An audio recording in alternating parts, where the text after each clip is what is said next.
Wala po kaming ano eh, lahat po madali sa amin eh. Basic lang po. Grabe. Ba't si Apple parang ano, hirap? Para sasabihin ko para sa dindiban. Sige. Sasakas kay Christy, okay? Hindi mo bakit ano, Apple? Dahil madibdib? Oh, di ba to lalo ikaw, di ba? Madibdib ka, di ba? Di ba, hindi ka ba nabigatan sa dibdib ni ano? Apple, Hindi Christy? naman po. Mas gusto ko po yung mabigat. Ah. Grabe. Mas nafe-feel po kasi talaga. So alam mo talaga yung dibdiban talaga. Oh, si Apple, Apple, komportable ka ba no, sa bigat ng dibdib mo? Komportable naman po ako kasi si Christy naman. Naka-work ko na siya before so wala naman problema. Parang ang dami-dami, sunod-sunod yata yung BMX movies mo. Parang paborito ka na ng BMX, tinalbogan mo ng mga iba. Ano? Parang ikaw na yata ang BMX queen. Kasi may nawala ng iba. Hindi ko po alam. At siguro, pag may project, kada may project na tinatanong sa akin, okay ka ba dito? Minsan hindi ko pa nababasa yung buong storya, go ako. Kasi, sino ba naman ako para tanggihan yung project? Project na lumalapit sa akin, tatanggi pa ba ako? Oo naman, di ba? Right attitude lang. Trabaho lang, di ba? Yes. And congratulations. Sana marami kayo ma-attract dito sa inyong kiskisa ng dibdib. Para si Christine, di mabigat ang dibdib, di ba? Mabigat na. Nakatago lang. Mamaya sisilip po siya. Ganun ba? Okay. Okay, thank you. Congratulations. Wala, Christine, dibdiban ka pa, Miss Lisa. Thank you, Noah Junardo of Manitas University. Thank you for your questions. Up next, we have Jeff Fernando of Daily Tribune. Good afternoon kay Christy tsaka kay Apple. First question natin for Christy. Nabanggit mo kanina related kay Meg, di ba? Bago mo pasukin tong chapter na to ng career mo, magbigay ka ba ng advice sa kanya or tips? Ano mga sinabi niya sa'yo? Actually po, ang pinakauna niya pong sinabi sa akin kasi bata pa po ako noon. Sinabi ko talaga sa kanya na gusto ko din mag-showbiz and talagang nasa plan ko po yun. Pero wala po siyang idea na nag-into sexy role po ako. Pero yun nga, as you can see naman po, nagsisexy role din po siya.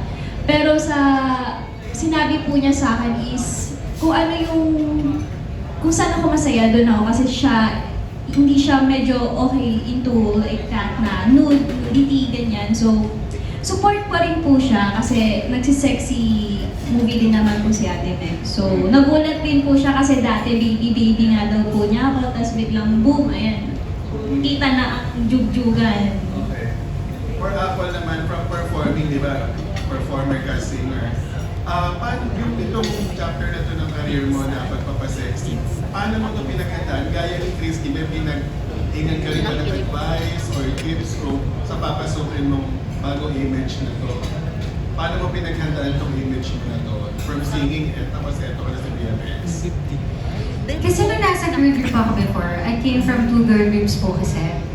So, kahit wholesome siya, parang yung vibe or yung character na pinoportray ko sa girl groups before is cute pero sexy. So, hindi mawawala yung sexy kasi nandun na talaga siya sa character ko. Hindi ko to pinaghandaan. Pumasok lang ako dito nang wala akong idea, anong gagawin ko, walang practice, wala akong pinagtanungan. So, first project ko sa BMX, sobrang, ganun po ba yun? O, tanggalin mo na yan. Ganun? So, parang, pero kahit ganun, na nabigla po ako, walang preparedness, walang kahit na walang idea. Na-enjoy ko naman siya, kasi ako yung tipo ng tao na nag-e-enjoy ako ng, alam mo yun, nag-e-explore, na ganito pala ginagawa dito. Because na-enjoy ko na natututo ako, especially bago to, pagpapasexy. So, ayun, wala akong pag-ready dito. Okay, and Apple reaction mo lang din. Nabanggit ni Ashley na kasama ko dati sa P-pop group na ina-idolize ka daw niya during those times na na kumakanta kayo. Ano masasabi mo na nilook up to siya sa'yo na sa galing mo kumanta at mag-perform? Siyempre happy ako doon. Lagi naman yung sinasabi sa akin, yung galing mo. Nung tayo na magkasama kami sa girl group, sabi sa kanya, ano ka ba? Kaya mo din yan. Kung ano yung ginagawa ko, kaya mo din. Kailangan mo lang ng confidence tsaka ng konting push. Kasi dati naaalala ko nakakatuwa. Pag nagre-recording kami kasi syempre may mga live shows kami, kailangan namin mag-record. Minsan, magkasama kami, pares kasi kaming melody eh. So, magre-record na kami. Minsan naiinis ako, ba't di ka kumanta? Eh kasi baka umulit tayo. Yung parang, alam mo yung, hindi ka man dadaya dahil nawawalan ka ng confidence, ipupush kita, gawin mo to, kung ano ginagawa mo, kaya mo yan. Ganun kami sa girl group before, nagpupush talaga kami, pinupush namin yung bawat isa na, kung tingin mo hindi mo kaya ko to, kaya mo din yan. Okay. Eh ngayon, ano masasabi mo sa mga naaabot ni Ashley sa career niya? Sobrang proud ako. Kasi nabigla din kami na, wow, ang galing, nandiyan ka na. Parang dati pinag-iisipan na namin, sabi niya sa akin, pangarap daw niya na parang yung level niyang Catherine Bernardo. So masaya ako for her kasi nandun na siya, ipapunta na siya doon. Okay. Thank you very much. Thank you. Thank you. That was Jeff Fernando of Daily Tribute. Up next, we have Mark Magadia of Maganda Ba Movie. Hi girls. So, my first question would be for yung pelikula nyo kasi or itong Isan Dibdiban, ano yung parang masasabi niyo na nag-stand out sa previous na mga projects na ginawa niyo sa VMX? Like, for example, mas may preparation ba dito in terms of, di ba, parang host kayo dito, parang yun. And sa message or anything that you would like to share with us na nag-stand out?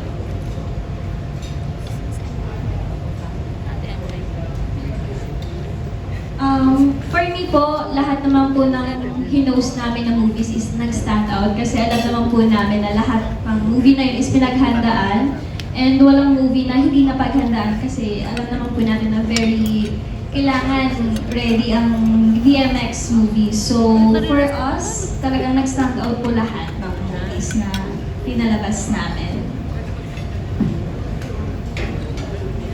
Para sa akin, siguro sa lahat ng movies na nagawa ko, obviously, mas nag-stand out talagang girl-to-girl. I mean, may mga naging movies ako na may girl-to-girl scenes ako. Pero iba talaga to.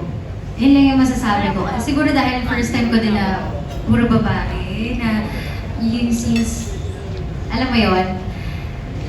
Para sa akin, yun yung nag-stand out. And to be honest, etong movie na to, hindi ako prepared. May sakit pa ako. Pero tuloy ang Alam niyo laban. ba, super na humanga ko kay Apple kasi first time to work with her, tapos ganun pa, may sakit siya and talagang nagulat ako na, wow, very professional siyang katrabaho. Which is, yun yung talagang gusto ko if katrabaho kita sa isang movie. Sa time, sa call time, tapos sa script. So, nagulat ako kahit nilalagnat na siya. Di ba may scene kami ng pool? So, syempre ang lamig ng tubig, tapos gabi na shoot yun. Tapos, that time, talagang mataas na yung, lagnat niya. So, talagang sabi ko, grabe, ibang-iba to si Ate Apple. Sobrang professional when it comes to work talaga. So, dapat tularan. Thank you. Thank you. Ayan, sige, salamat. Sa second question ko na lang is yung mas na artist that are working sa